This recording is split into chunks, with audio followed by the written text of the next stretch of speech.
Okay, really excited to have Laura Louise Gilbert, aka LLG. Hello, everybody. So good to have you, Laura. It's been interesting because obviously we haven't been connected that long. I guess I was going to say it was love at first sight, but I guess that'd be a bit presumptuous on my part.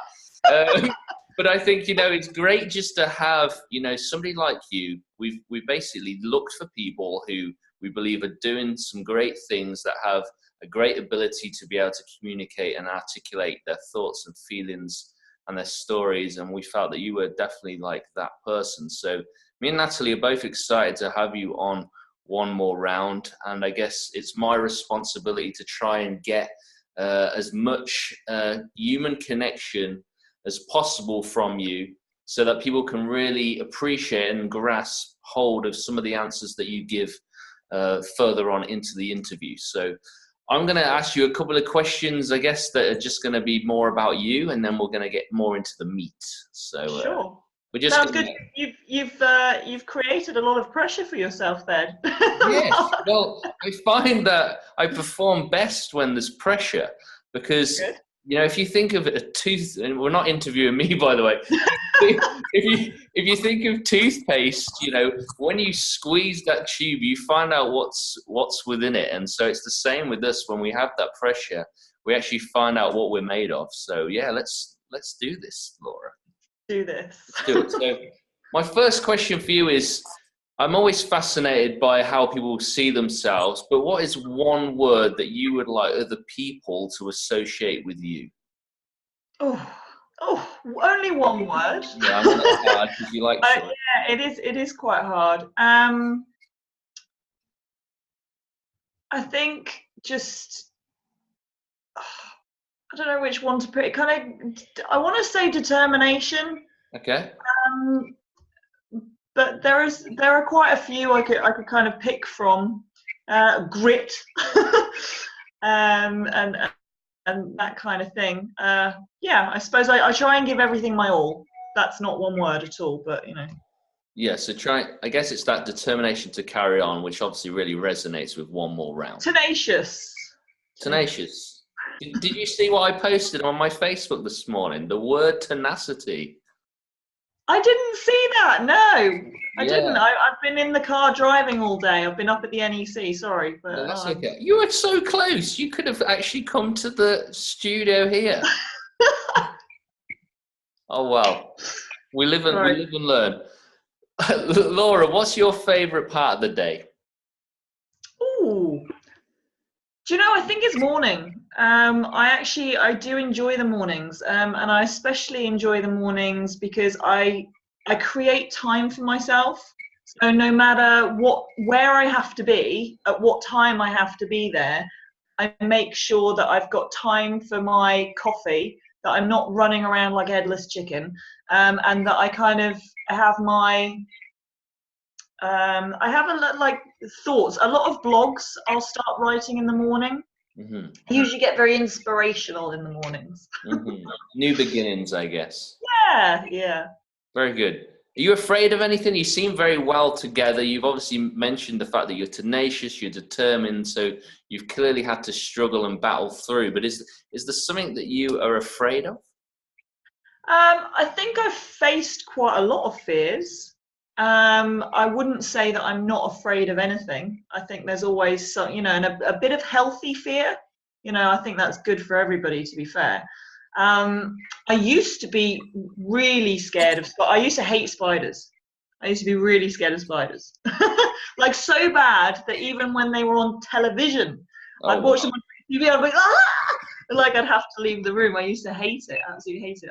I once had a mini challenge with a spider on a wall. Like this is when I was a kid.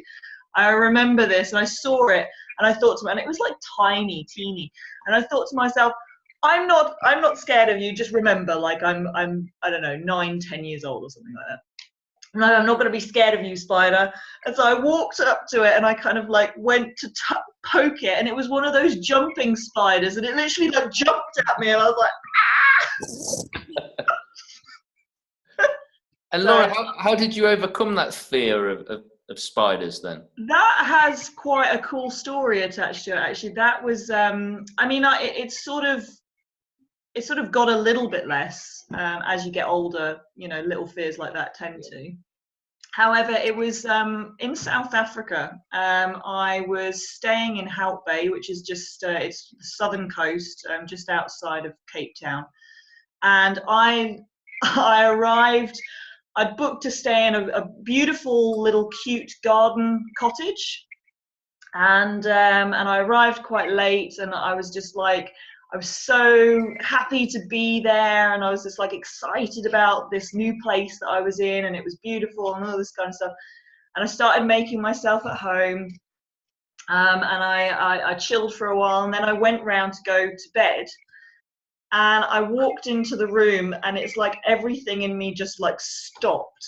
And I looked at the wall, and I shit you not, there was there was a spider, the big as my hand, just sat on the wall. Like, it was like he was kind of going, yeah. And I was like, oh shit, what do I do? Like, literally, what the hell? It's not like you can shoo it away with a bit of paper. This is going to fight back. I know. So anyway, long story short, the people who owned the big house, I phoned them, like proper British. I mean, they must have thought to themselves, bloody English. Coming over here scared of our little creepy crawlies. Little, I say again. Anyway, so he was removed, or we thought he was removed. The guy left, and then I sort of bravely entered the room again, and I sort of looked around, and I thought, no, I think it's safe. So I started to, and then I was like panicking about the covers, because I was like, could be under the covers. Anyway, I thought, no, I'll be fine. Man up, Gilbert. Anyway, so I then turned to go to sleep. I sleep on my side, and I go like this, and I look, and there's a chest of drawers, and it's like my eye suddenly goes to this weird black thing, and yes, it's there. It's like you can see it on the side of the chest of drawers, and I was just like, oh! So he got the room. I slept on the sofa. And that spider got to sleep in my expensive room for the evening. This does lead somewhere, by the way, about me overcoming the fear of spiders. So yeah, so that kind of the lead into the story. I loved hiking. So it was like a few days later, I started going I've been hiking a lot, and I sort of planned this new route. And one of the pathways, it was a bit vague on the map, but I thought it'll be fine. It's brush, so it's not like jungle you're trying to climb through. So anyway, I thought I'll be fine. So I started on up this route. Now remember, we're talking at least 32 degrees. So you're in like little shorts and a top. You're quite naked out there, not particularly protected. And I start walking up this path through the brush, and the path starts to like disappear, and the brush starts to get brushier. And I was just like, oh, and now then I was stuck. I had to get to the other side to be able to meet up with the main track. And it kind of tunneled itself. There was one sort of place which was like kind of like going through a tunnel, and I was honestly, I was shitting myself. I was quite scared about this, because all I could think was like, things are going to be landing all over me and crawling all over me, and I just thought, ah! So, but I did a brave deep breath kind of style thing, and I just ran. I just sprinted. I was just like, head down, go, and I just kept going. I was like doing this. I was like going through. I got to the other side, and like adrenaline high, and I probably jumped around like a little crazy thing, brushing myself off and everything, and then sort of stopped to revel in the moment that I'd kind of, and to be honest, after that, I've not really been as bothered. I've not been so bothered. So yeah, I bull can by the understand. horns, that one, Mark. Yeah, I was thinking that first story, if anybody was to take anything away from it, it'd be that sense of, if you are sharing a room with someone, you really want the bed, you just got to dress it like a big black spider, and they'll vacate, no problem. That would work. It would, wouldn't it? It would work. So watch out, watch out for me to appear as a black spider very soon. Um, when I think of you, Laura, I think of somebody who's obviously worked a lot on themselves, and obviously you're a mentor yourself, as well as a stress management coach and a product developer. But in terms of your own development, we obviously know that reading and listening are great ways to be able to educate, ourselves and to invest in ourselves. And I was just wondering, Laura, what is it that you're currently like reading or listening to? I've always been one of these people that doesn't have, I'm not particularly tribal, so I don't like have one person that I kind of go, oh, that's who I'm gonna listen to and follow, and it's like, I love people. You've got to love people like Tony Robbins, and you've got to love people like, the book, I'm very bad with names, by the way, as well. So what is it? Think and Grow Rich? Yeah. That's one that I'm working my way through now in audio. I also really like watching, I think I'm more visual and audio. And Netflix and Amazon are full of business, self-help, self-development tools, and people learning from people like Steve Jobs, and the stories and journeys of all those big entrepreneurs and big business people. Just the other day, I was kind of James Caan has a lot of really good stuff online. He's actually got an app, and then he also did some kind of business style discussions, I suppose, based on current growing businesses, like young startup businesses, and trying to help their journey and like walking through that. So I find practical things like that really helpful. As far as mindset goes, I think that's mostly the way I think anyway. I'm always trying to figure out what went wrong, and I'm always trying to like within myself as well as a situation, sort of if I reacted or didn't do the thing that I think I should have done or something like that, then I try to kind of rip it apart a bit and figure out why and what went wrong. And I suppose I've always been quite perceptive and intuitive as a youngster, and I think that's just sort of continued to grow and develop in me, really. Nice. Habits. I always am fascinated by the habits that people have. What do they do intentionally? What do they do meticulously and habitually? What would you say is your best habit? Ooh. It's not been a forever habit, but certainly recently, every morning I get out of bed and the very first thing that I do is press-ups.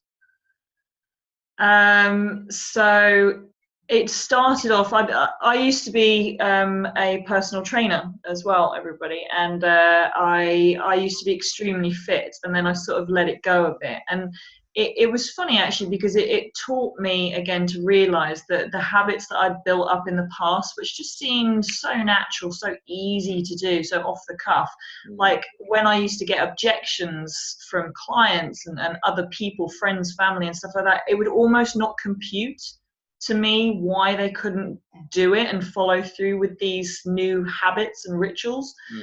But yeah, it was something so simple, like committing that every morning, because there's absolutely zero excuse you can give yourself, zero excuse for doing 10 press-ups. It's now 15, yay me.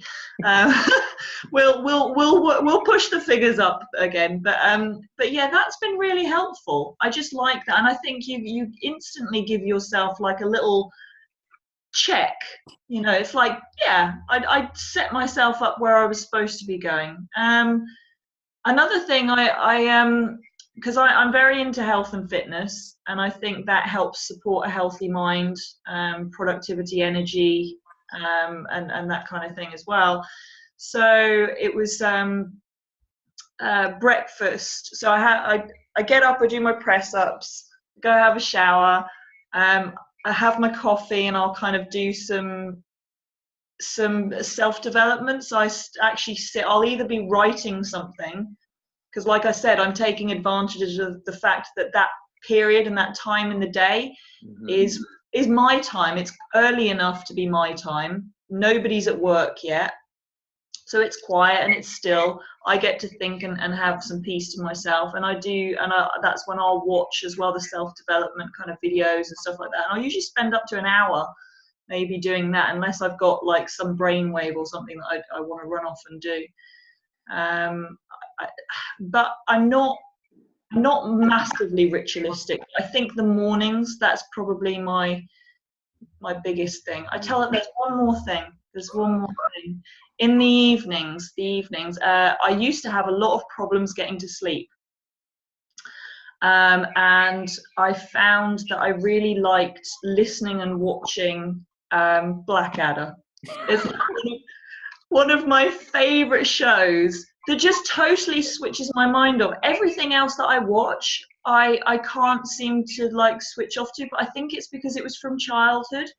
So it's like I used to enjoy it. So that's like my weird little secret, I suppose, that to get to sleep, I watch a series of Blackadder, and then I'm chilled out and I'm relaxed and I fall asleep. There you go. That's something that he knows. I love that. Blackadder, eh? I'm going to be asking you now. I'm going to be messaging you saying, you watch your Blackadder. That's hilarious. There's definitely an insect and reptile theme going on here, I think. I did make me laugh as well when you said, and you let yourself go. Like, I mean, goodness, like, you're still a picture of health. You made me laugh. Good. Last question from me is, what is the best piece of advice that you've been given? That I've been given? I think it's hard to quantify that, because I think it's not that one piece of advice really is better over another, but what it is how you react to it and the impact it then has on what you do. So it could be the simplest thing, but it could just have been said by the right person at the right time. And I suppose that I was actually thinking about this morning in the car. And I think it was that dreams don't come true, but visions do. It's visions that come true. And that resonated, that really stuck with me. And that's been quite a solid motivator to get me moving forward. Mm-hmm. So it's not dreams that come true, it's visions. Yeah. It. So, yeah. Definitely going to be like the caption of the show with you, I think. Good. Well, thank you. Thank you, Mark. Thanks. Good chat. So, right, now I'm going to have to get this Blackadder thing going, because I'm really suffering with sleeping at the minute. I'm 8 months pregnant and I'm going through that insomnia stage where I just cannot go to sleep in the evening. If I do, then I can't stay asleep. So I'm going to have to give this Blackadder thing a go for sure. Try it. Oh, yeah, definitely. Okay, Laura, sorry. I've got some questions to ask you as well. Just give and share what you've been currently sharing, because it's just brilliant to get that side from you. So when you hear the words "one more round," what do you think of? What springs to mind? Instant. Well, two things, but very quickly lead into each other. Like when someone says "one more round," everyone kind of goes boxing ring, don't they? So it's some kind of fight. It's some kind of pursuit of winning. You know, being the winner, being the champion. But that very quickly rolled into it. One more round to me is one more round that you do literally every day, and it's not just once a day. It's every time you have a thought that could sabotage you. It's every time that you hear something from someone that could sabotage you. It's every time you've put everything that you thought that you could put into whatever you're doing, and it doesn't work, but you keep going. It's like it can be anything, but it's like it's constant. It's constant. One more round is what you do day in, day out. Golden. Yeah, that is so key. I love that. So can you share an example with me when you have gone that one more round?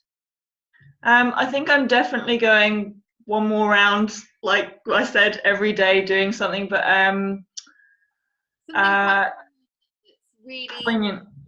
had to go that one more round to. Okay, well, I've got so many stories. It's like picking which story is going to be the best one to portray the message. Do you know? Okay, how many years ago? I let's say 8 years ago, roughly. My granny died, and it was my wish that I wanted to recite. I wrote a poem specifically for her, and I wanted to recite it at her funeral in front of everyone.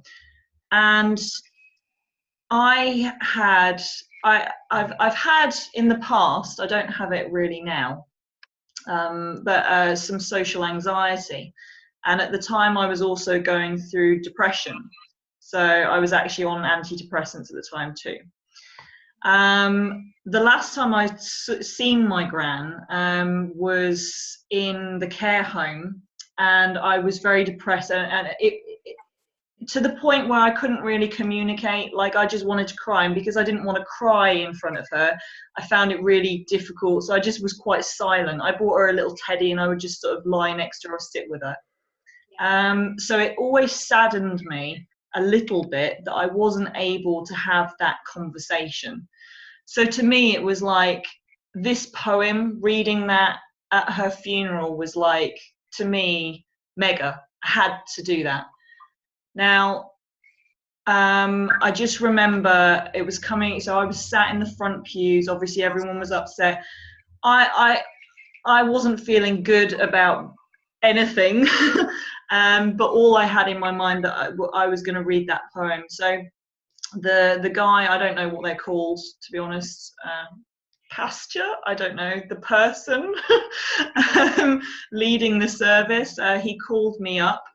So I stood up, my head was down, you know, I tried to block everything and everyone out. Just had my bit of paper, and I walked up to the reading stand, pew, whatever it's called. And I could, it's like peripheral vision was just like all senses were like this, because everybody's all eyes on you. Of course, the whole room is like a pin could drop. And I was trying to calm myself down. Obviously, my whole body was on fire.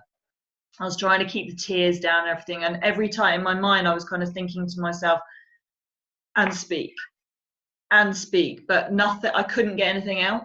My throat had closed up completely. So I was stood there, you know, it's almost embarrassing. You can kind of go through that. I'm embarrassed. I feel shame. I feel inadequate. I feel like I can't live up to this, what I wanted to do and everything. So there's a lot of like pressure that you're putting on yourself, let alone the pressure that you feel from other people. But I was still stood there. And then the guy sort of quietly kind of said, because this has gone on, the guy said to me, he said, Laura, do you want me to read it for you? I didn't even look at him. I just shook my head, because I was like, that's just never happening. It's not happening. I'm going to do it. So I just, in my own head, again, I was just like, I'm going to do this. I'm going to do this. And all of a sudden, I just started speaking, and I managed, like, honestly, I was crying, but I kept reasonable composure, and I managed to read the poem out. And I sat down. Honestly, I was just a quivering mess, but I managed to do it. And I always felt personally proud, I suppose, of myself for being able to do that. That would have been a massive, massive achievement for you. I mean, obviously going through what you were going through anyway, you know, and you sort of faced quite a few fears in one sitting, if you like. So that's amazing. So when things are difficult, how do you bounce back from bad calls or bad decisions that you may have made? What do you have as like a strategy, or is it just? The strategy really is don't dwell, learn. You know, and don't personalize everything. You know, if you can take yourself out of yourself a little bit, you know, you're just a vessel. So for example, you're trying to achieve something, and it's this vessel that you're in which is allowing you to be able to achieve that. If you can get out of your own so I kind of this might be going a bit woo-woo for some people, so I apologize, bear with me. But I see us as people as really a trinity, not really in the biblical sense, but your physical body, your mind, so your brain, how that works and everything, and then kind of your consciousness, which is who you would describe as, who I describe as Laura, who Mark describes as Mark, and who Natalie describes as Natalie. And I think when you can separate, because all that is that stops you from getting over something and moving forward and getting over it, it's just it's like, it's the regret, or it's the ego, it's the burn that you feel from being shot down, or being not having won, you know, being the loser or something like that. If you can just put that to one side and say, well, what did I do wrong? What now can I do right? Okay, good. Let's go do that then. And like, you live in more of the present moment. You learn from the past, live in the present, and progress to the future. Things like that, I think. Yeah. Beautiful. Okay. So tell me something about you then, other than you used to be a personal trainer, because I didn't know that, obviously. But tell me something else about you that I don't know. Something. Well, we've already heard about Blackadder. So. We've got the Blackadder covered. We've got the personal training covered. Yeah, something else that's lurking in there. I'm sure there's many. Is it true that you had a secret crush on Jeremy Beadle? Where have you pulled that one from? Literally from his rear end. That means there's more to come. God. No, everybody, that's not even like a pull on some kind of joke. Mark has just literally created that in his own mind. No, I've never I've never been attracted to Jeremy Beadle. What can I say? It's something else. Oh, I can drive lorries. Oh, okay, for fun or just? No, well, I learned how to drive them for driving the horse trucks. Oh, right. Okay. So that was where my career started. Actually, was horses, buying and selling horses. So I became an equine agent. So yeah, chugging through Europe. I like it. Okay, so who do you know then that I perhaps don't know that we need to get on one more round? Oh, I reckon Mark could guess who I'm going to say. Go for it. Go on, Mark. Who's she going to say? Let's see if we've got that.